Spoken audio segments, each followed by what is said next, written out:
The microphone feedback pierced through the ballroom like a needle through silk, and I knew my life was about to shatter. Not dramatically, not with screaming or thrown champagne flutes. No, my daughter Emma had something far more elegant planned for my destruction. Before we begin dinner, Emma's voice rang out clear and confident through the speakers. I want to take a moment to introduce the most important women in my life. I straightened in my chair, smoothing down the beige dress Emma had insisted I wear. "Mom, that Tiffany blue one you picked is too attention-seeking," she'd said. "This is my day, remember?" So I'd returned the dress I'd saved 3 months to afford and bought this shapeless beige thing that made me look like a hospital wall. 200 guests turned their attention to Emma, radiant in her $8,000 dress, the one I'd taken a second mortgage to help pay for, though Victoria had gotten all the credit for making it happen.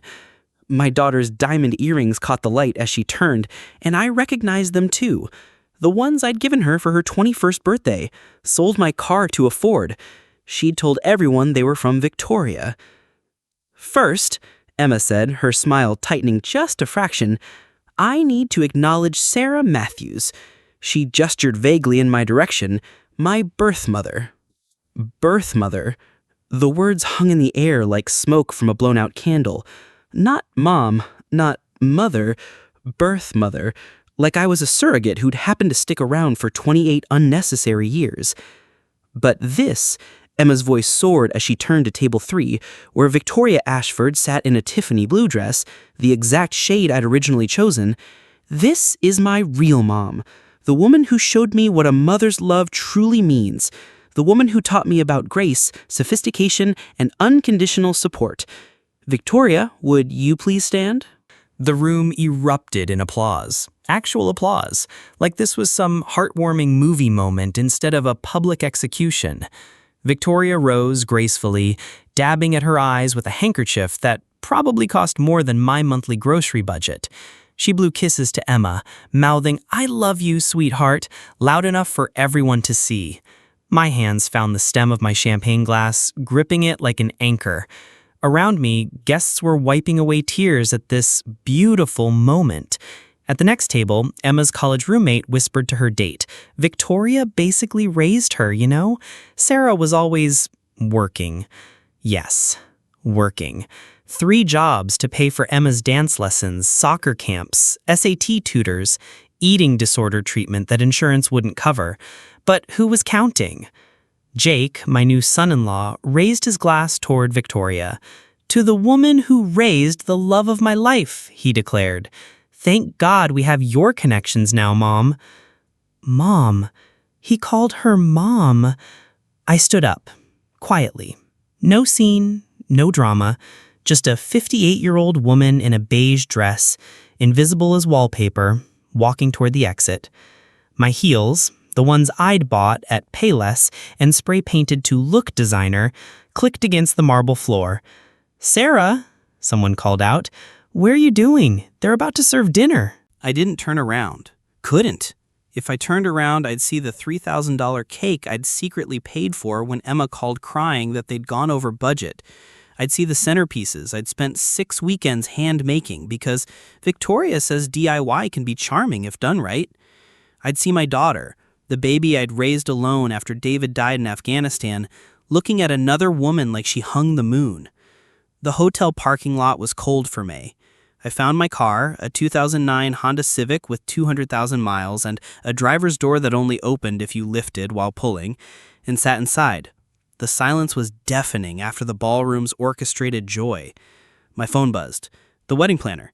"Mrs. Matthews, just a reminder that the final payment of $5,000 is due tonight.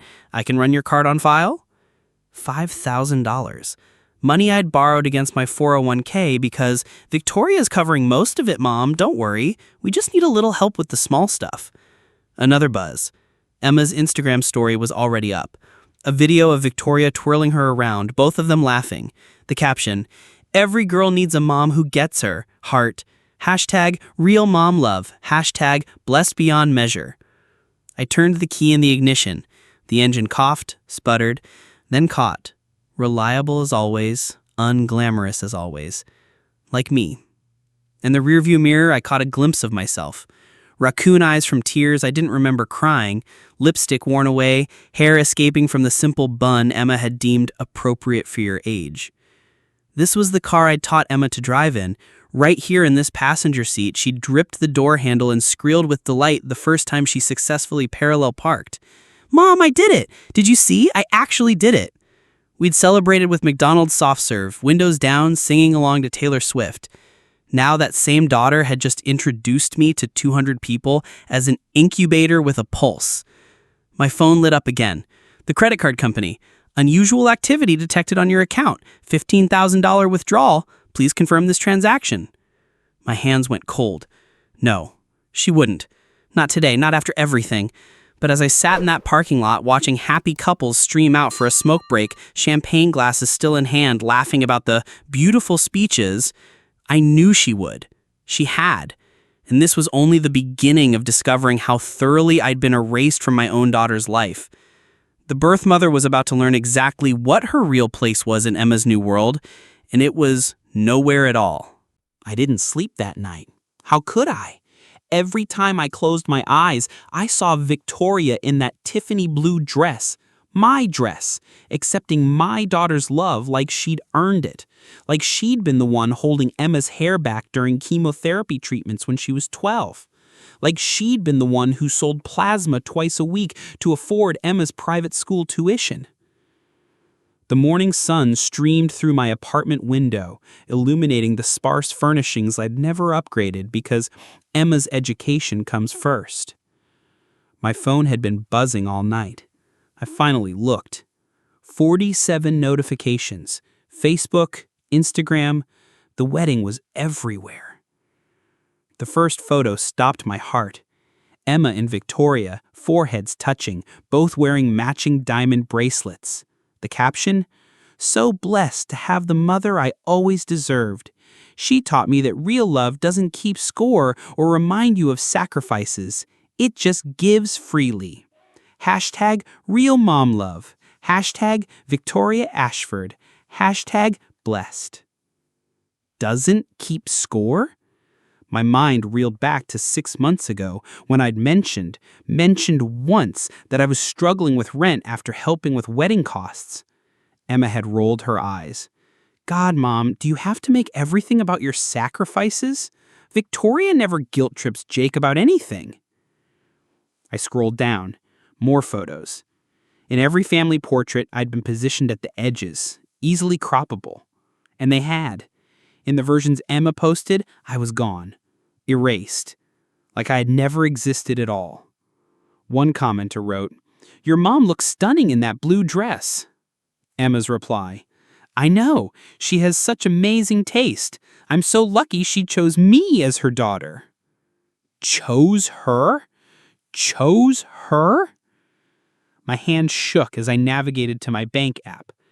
Maybe the credit card alert was a mistake. Maybe current balance, $1,247.83. Recent transactions. Withdrawal, Emma Matthews, $15,000. Processing fee, $35. $15,000. Everything I'd saved for emergencies, for medical bills, for the possibility that my old car might finally die. Gone. I called the bank with trembling fingers.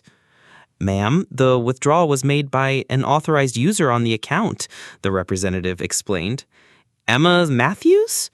She's listed as—" "I know who she is," I whispered. "She's my daughter. Would you like to dispute the transaction?" Would I? Could I call the police on my own daughter the day after her wedding? "No," I heard myself say. "No dispute." My phone rang as soon as I hung up. "Emma!" "Hi, Mom." Her voice was bright, carefree. Background noise suggested an airport.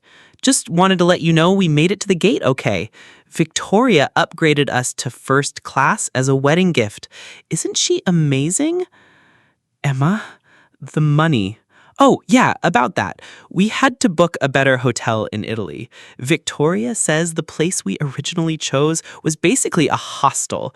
Can you imagine? A hostel for our honeymoon?" She says the Amalfi Coast is absolutely essential for starting a marriage right. You understand, don't you? I mean, you always said you wanted the best for me. My throat closed. Emma, that was my emergency fund. All of it. I can't make rent now. Laugh. She actually laughed. Mom, don't be so dramatic. It's just money. Victoria says people who are truly wealthy in spirit don't obsess over bank balances. Besides, Jake will pay you back once his trust fund matures. Promise. When does it mature? Oh, eventually. Gotta go. They're calling our group. Love you. She hung up before I could respond. Love you. The words felt like acid in my ears. I set the phone down and opened my laptop. Maybe seeing the wedding photos from other angles would hurt less. Maybe... No, it was worse. Emma's cousin had posted a video of the mother-daughter dance, except it wasn't with me. It was with Victoria. They swayed to A Mother Like You by J.J. Heller, and I watched my daughter, sob into Victoria's shoulder while 200 guests dabbed at their eyes. You've given me more in 2 years than I ever dreamed a mother could give, Emma said into the microphone after. You taught me that I deserve abundance, not just survival. You taught me that love doesn't come with price tags or guilt trips. You taught me that I'm worthy of the very best life has to offer. The comments were a knife parade. Crying, so beautiful. Every child deserves a mom like Victoria. This is what happens when you marry into the right family. Sarah seemed nice, but you could tell she was overwhelmed. Some people just aren't meant for this level of society. Overwhelmed? I wanted to scream. Yes, I was overwhelmed. Overwhelmed working 3 jobs. Overwhelmed staying up all night with a sick child while studying for my teaching certificate. Overwhelmed figuring out how to make mac and cheese feel like a feast when it was all we had. But I did it. All of it. Alone. Another notification popped up. Emma had created a new Facebook group. Baby Ashford's Real Family. My throat tightened. Baby? She was pregnant? I clicked through. The pinned post was an announcement, complete with professional photos taken at Victoria's estate. Emma cradled her still flat belly while Jake and Victoria placed protective hands over hers. 3 parents, none of them me. We are beyond blessed to announce that baby Ashford will arrive this December. So grateful our little one will have Victoria as their real grandma, someone with class, connections, and the resources to give them every advantage in life. Already planning the nursery at the Hampton estate. Only positive, abundant energy for this baby. The group members, all Victoria's country club friends and business associates, gushed with congratulations. Someone had already started a registry at Bergdorf Goodman. The stroller alone cost more than my car. I scrolled through my contacts to find Emma's number, then stopped. Below the announcement, she'd added, P.S. This group is for close family only, people who add value to our baby's life. No toxic energy, no guilt trips, no sad stories about sacrifices. Our child deserves to be surrounded by success and abundance. The rejection was surgical in its precision. I wasn't just excluded, I was branded as toxic. The woman who had sacrificed everything was now the villain of Emma's story. The bitter birth mother who couldn't let go, who kept score, who didn't understand that real mothers don't mention their struggles. My phone rang. An unknown number. Mrs. Matthews? This is Jennifer from Belmont Venue. I'm calling about the remaining balance for Emma's wedding. The $5,000 was due last night and the credit card on file was declined. Of course it was, because that credit card was linked to the account Emma had just emptied. I need a few days. I understand, but per our contract, late payments incur a 20% penalty. That would bring your total to... I hung up.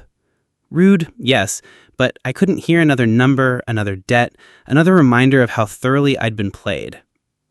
The apartment felt smaller, suddenly, suffocating. I'd chosen this place because it was in Emma's school district, back when that mattered. Kept it because it was close to her college. Stayed because what else did I have? My laptop dinged. An email from Emma. Mom, I know you're probably upset about the money thing, but Victoria explained that this is a boundary issue. You've always made me feel guilty for needing things, and that's actually a form of emotional abuse. I'm in Italy trying to enjoy my honeymoon, and you're already trying to make it about you and your financial problems. This is exactly why Victoria is my real mom. She celebrates my joy instead of contaminating it with poverty mindset. Please respect my boundaries and don't contact me during my special time. Emma. Emotional abuse, poverty mindset, boundaries. Victoria's words coming out of my daughter's mouth. The same daughter who used to crawl into my bed during thunderstorms, who made me Mother's Day cards out of construction paper and macaroni, who promised she'd take care of me when I was old because you're the best mommy in the whole world. I closed the laptop and sat in the silence of my empty apartment. Somewhere over the Atlantic, my daughter was flying first class to a honeymoon I'd inadvertently funded, while I calculated whether I could survive on ramen noodles until my next paycheck. But the money wasn't what hurt most. It was the surgical precision with which I'd been rewritten.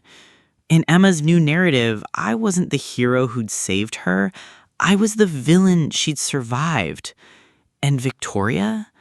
Victoria was the fairy godmother who'd rescued her from the terrible fate of being raised by a woman who loved her more than life itself, but had committed the unforgivable sin of being poor while doing it.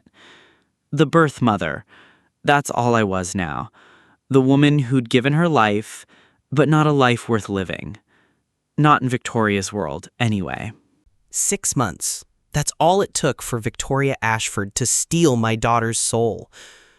I sat in my dimmed apartment, rain pattering against windows I couldn't afford to replace, and let myself remember when it all began to unravel.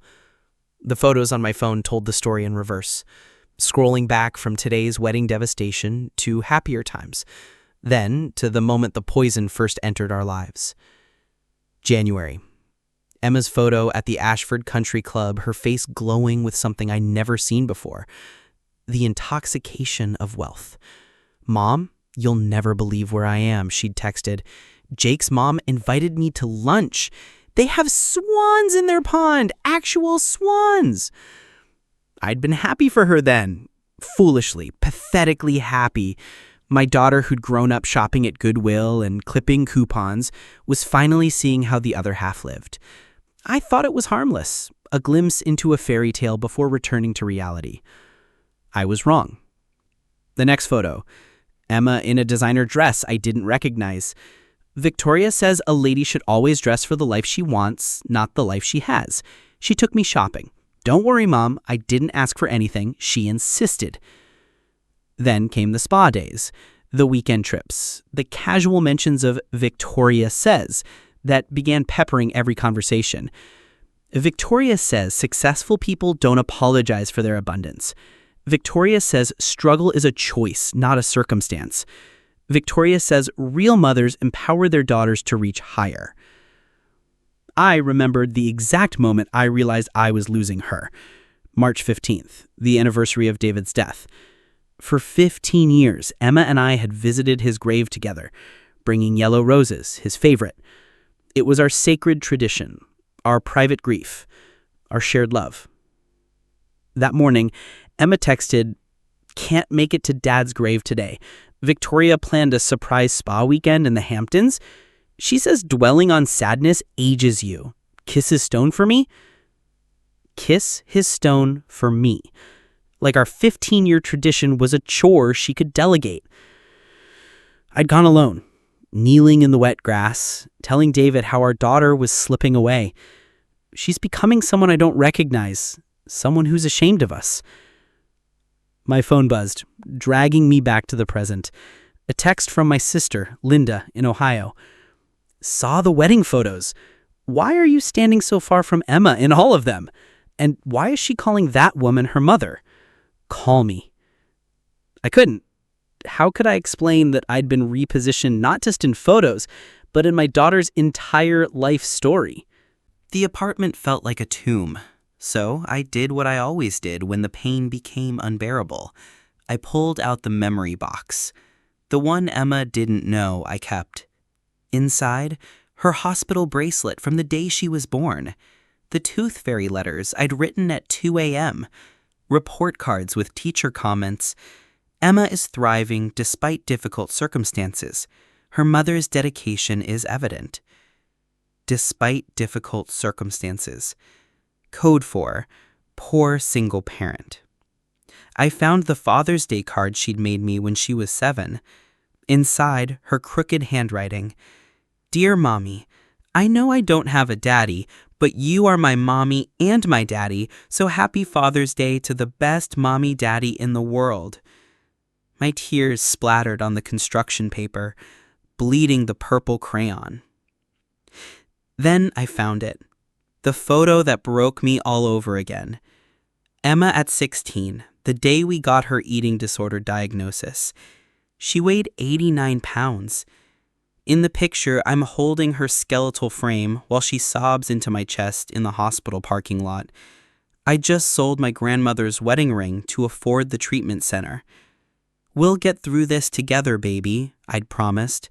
I'll sell everything I own if I have to. You're going to be okay. And she was. 3 months of treatment.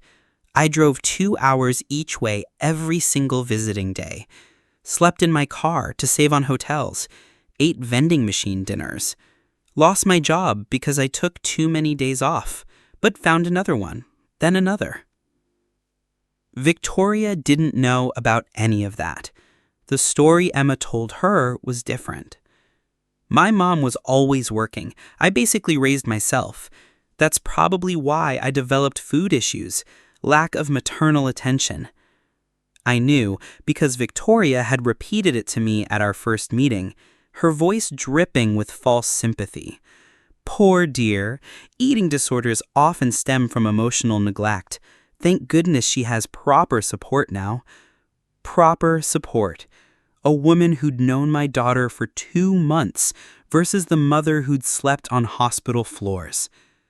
My laptop chimed. Another Facebook notification. This time, a video posted in the Baby Ashford's Real Family group. I clicked despite myself. Victoria sat in her pristine living room, Emma beside her on a silk couch that cost more than my yearly salary. They were looking at baby photos, Emma's baby photos. Photos I'd taken with a disposable camera because I couldn't afford a digital one.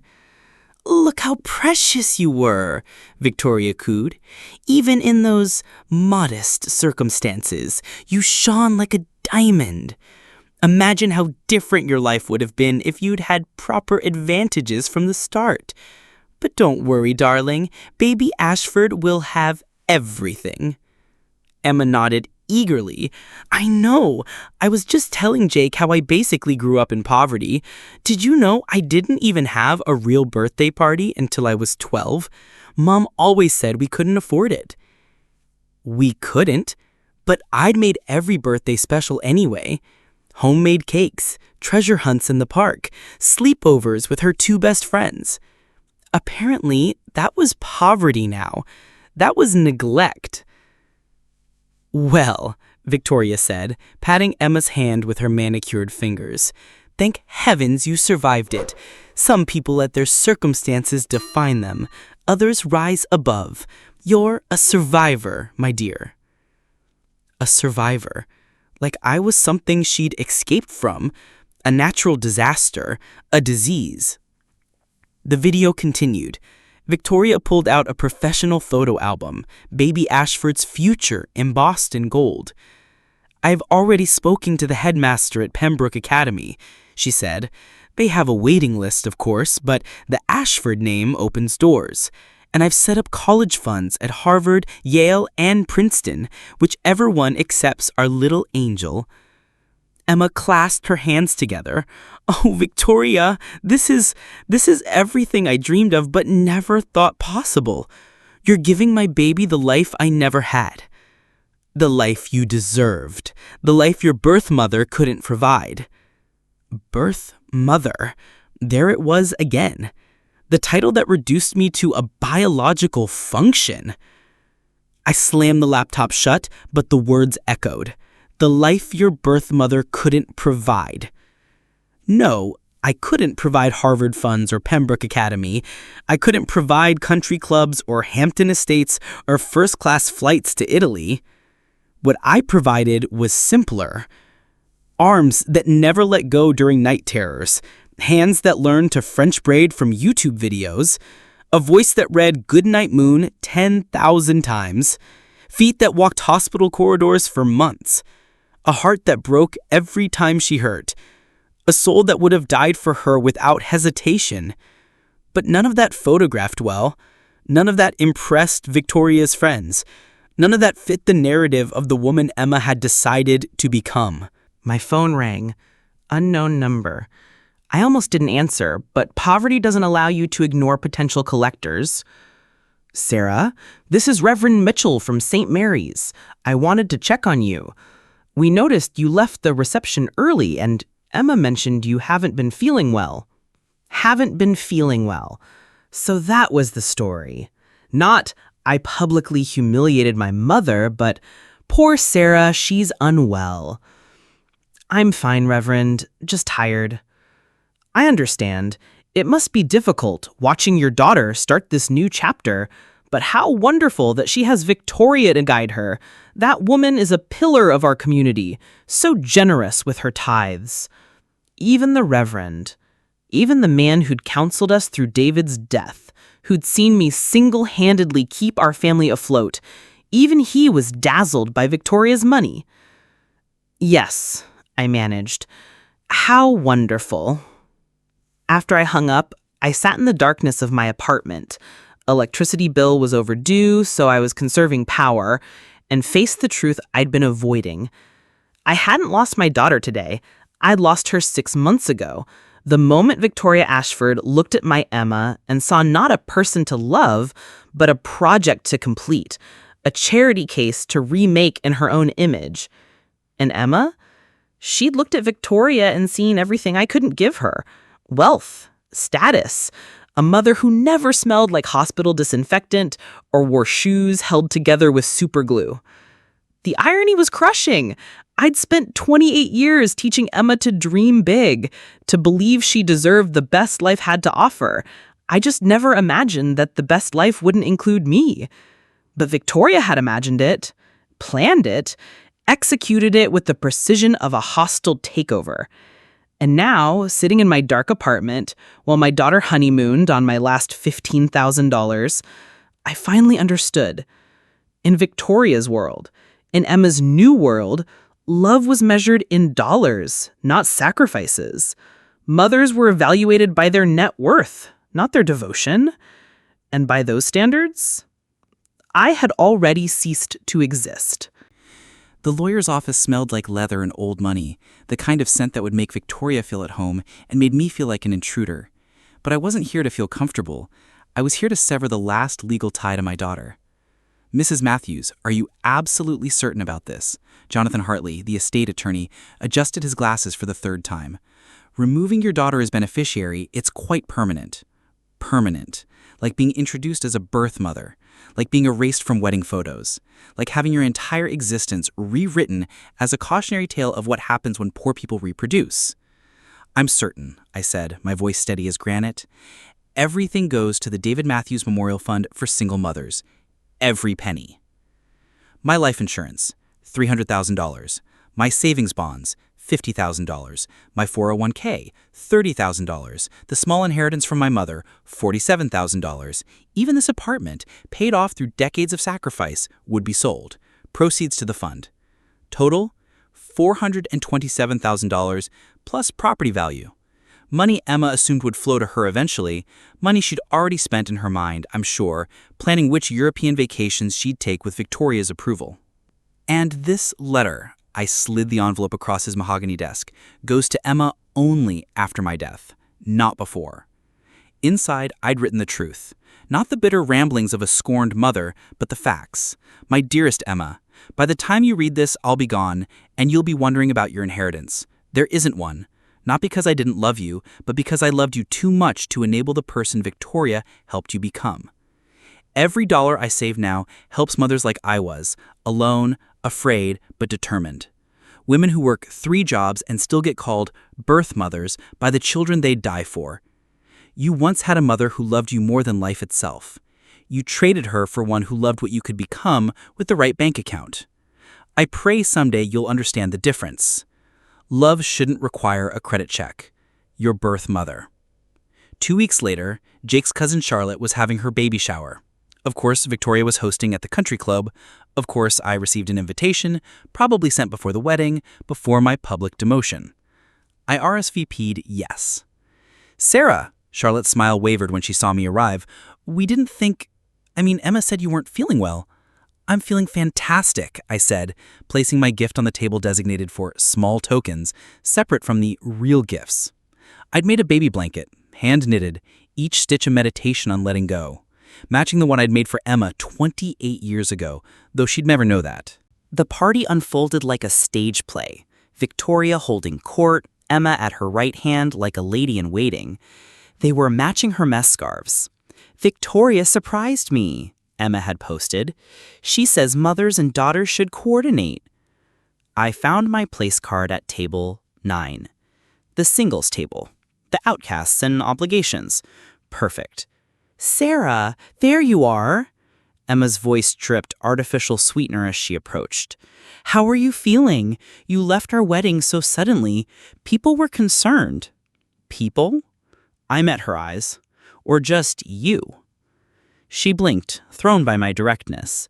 The old me would have made excuses, apologized for causing worry. Well, everyone really. Victoria was especially concerned. She says emotional instability is common in women our age. Our age. Like I was Victoria's peer, not the woman who'd pushed Emma out of my body after 18 hours of labor. How thoughtful of her, I said, then turned to watch Charlotte open gifts. Emma hovered uncertainly. This wasn't the script. I was supposed to grovel, to beg for scraps of attention, to make a scene she could report to Victoria as evidence of my instability. Instead, I sat quietly through the gift opening. When Charlotte reached mine, Victoria laughed. How charming! Handmade! She held up the blanket like it might carry disease. You know, Sarah, I could teach you to shop properly. There's no shame in store-bought when it's quality. No, thank you, I said clearly. I prefer giving gifts that require time and love, not just credit cards. The room went silent. Emma's face flushed red. Mom, you're embarrassing yourself. No, dear, I'm embarrassing you. There's a difference. I stood, gathering my purse with unhurried dignity. Charlotte, congratulations on your baby. May you raise a child who knows your worth isn't measured by your bank account. As I walked past the gift table, I stopped. There, prominently displayed, was Victoria's gift, a $10,000 nursery furniture set, complete with a card. Every baby deserves the best start in life. Love, Grandma Victoria and Emma. Grandma Victoria. She'd claim that title too, even for someone else's child. Oh, Sarah, Victoria called out, before you go, Emma tells me you're having some financial difficulties. If you need assistance, there are wonderful programs for women in your situation. The condescension dripped like honey laced with arsenic. Programs for women in my situation. Welfare. Food stamps. The ultimate degradation in her world. That's kind of you, Victoria, I said, turning to face the room. But I don't need charity. I have something you'll never understand. Self-respect. It's free, but apparently quite rare in this tax bracket. Emma stood abruptly. How dare you?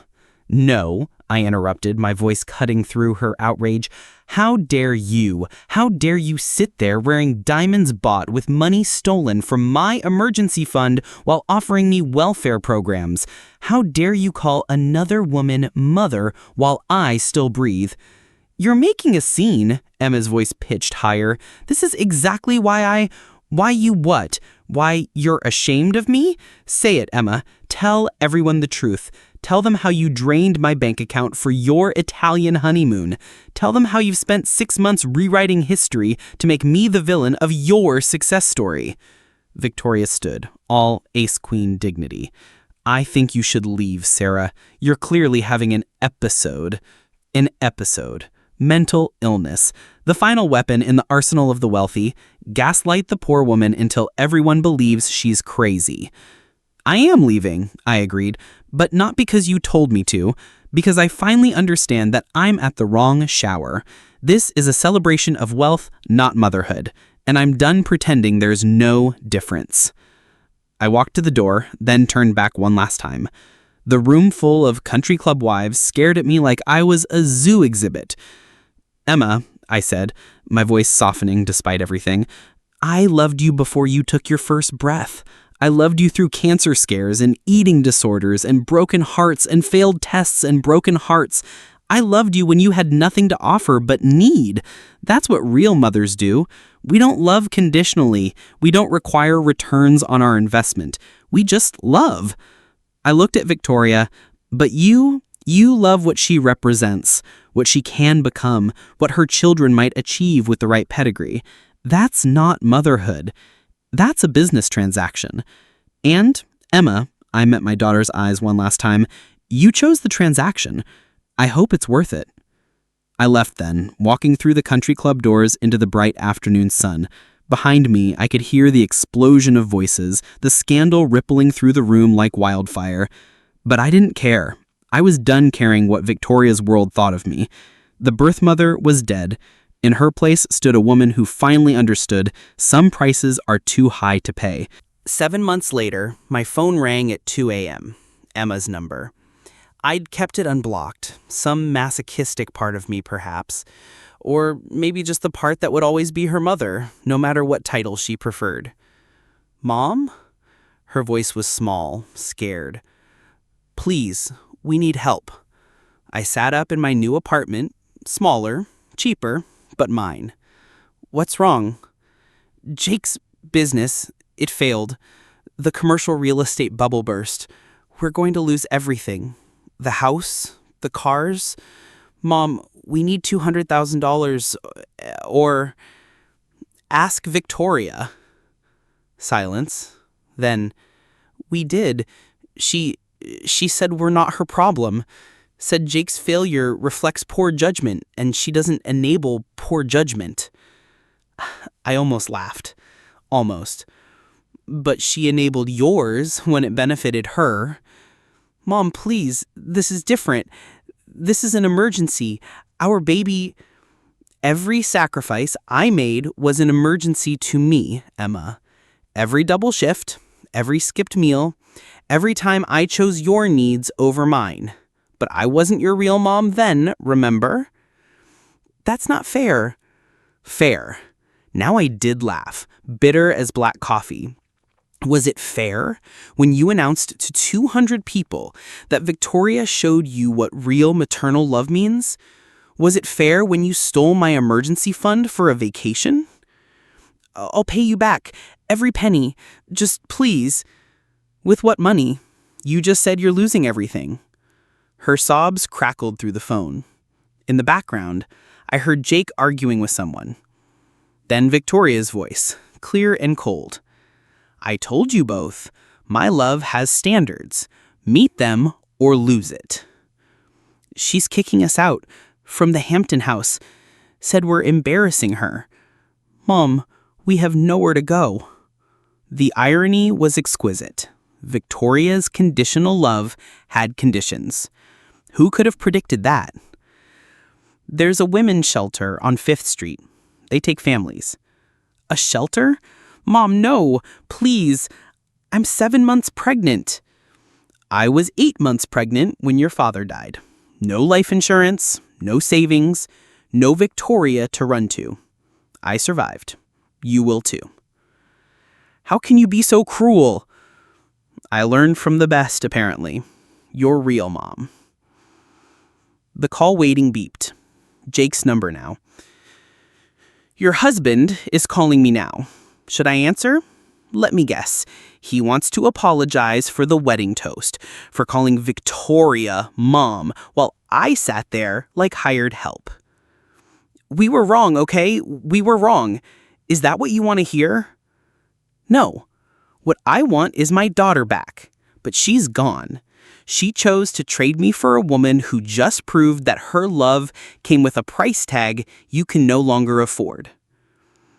Thanksgiving arrived 3 weeks later.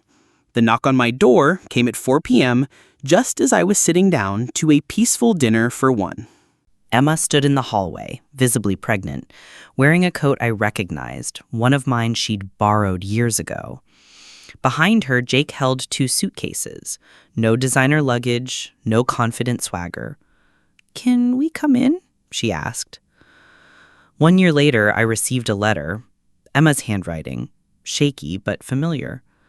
"Mom, I understand now. Victoria abandoned us when we couldn't maintain her image. Please forgive me. Sarah Beth needs her real grandmother." Sarah Beth. She'd named her daughter after me. I wrote back, each word measured like medicine. "My dearest Emma, I forgave you the moment you were born. That's what mothers do, real mothers. But forgiveness doesn't mean forgetting. You taught me that being a real mom meant having wealth, status, connections. You taught me that love could be upgraded like a phone plan. You taught me that sacrifices were just guilt trips, and poverty was a character flaw. I cannot be the mother you wanted. I can only be the mother who loved you when you had nothing to offer but need. When Sarah Beth is old enough, tell her about both her grandmothers. Tell her about Victoria, who gave when it was easy and withdrew when it wasn't. Tell her about Sarah, who gave when it cost everything and loved when it brought nothing back. Tell her the truth this time." 6 months passed. I'd helped 23 single mothers through the David Matthews Memorial Fund. Each graduation, each success story healed something Victoria had broken. Then came the notification. Emma was live streaming from somewhere. Against my better judgment, I clicked. She sat in a modest apartment, Sarah Death on her lap, her designer clothes replaced by simple jeans, her perfect makeup gone. She looked tired, real. "I need to tell you all something," she began. "I lost my mother, not to death but to my own arrogance. I chose wealth over love. I chose image over truth. I chose a woman who promised me everything over a woman who gave me everything." She held up a photo, me and baby Emma, both of us laughing. "This is my mother, my real mother. She worked 3 jobs so I could dance. She sold her blood so I could eat. She saved my life when I was killing myself with an eating disorder. She never missed a school play, even when it meant losing wages. She taught me to read, to dream, to believe I deserved better." Her voice cracked. "And I repaid her by calling another woman mom because that woman had money, because I was embarrassed by sacrifice, because I thought love meant luxury, not showing up every damn day no matter how hard life hit." She looked directly at the camera. "Mom, if you're watching, I see you now. I see every sacrifice, every silent tear, every dream you gave up so I could have mine. Victoria taught me to want more. You taught me to be more. I just forgot the difference." The stream ended. My phone rang immediately, area code I didn't recognize. "Is this Sarah Matthews?" A young woman's voice. "Yes? I'm calling from the Grandmother's Circle podcast. We'd like to interview you about choosing yourself after family betrayal. Your story's inspiring thousands of mothers who feel invisible." I thought of Emma, somewhere in her modest apartment, finally understanding the weight of real love. I thought of Sarah Beth, who would grow up knowing the truth. I thought of Victoria, alone in her Hampton estate, surrounded by things that couldn't love her back. "Yes," I said, "I'll tell my story. Someone needs to hear that birth mothers are real mothers, that sacrifice isn't shameful, that sometimes the greatest gift you can give your child is letting them learn the cost of their choices. That night, I stood before my mirror, not the woman who'd been erased from wedding photos, but the woman who'd refused to disappear. The birth mother was dead. In her place stood Sarah Matthews, visible, valuable, and finally free.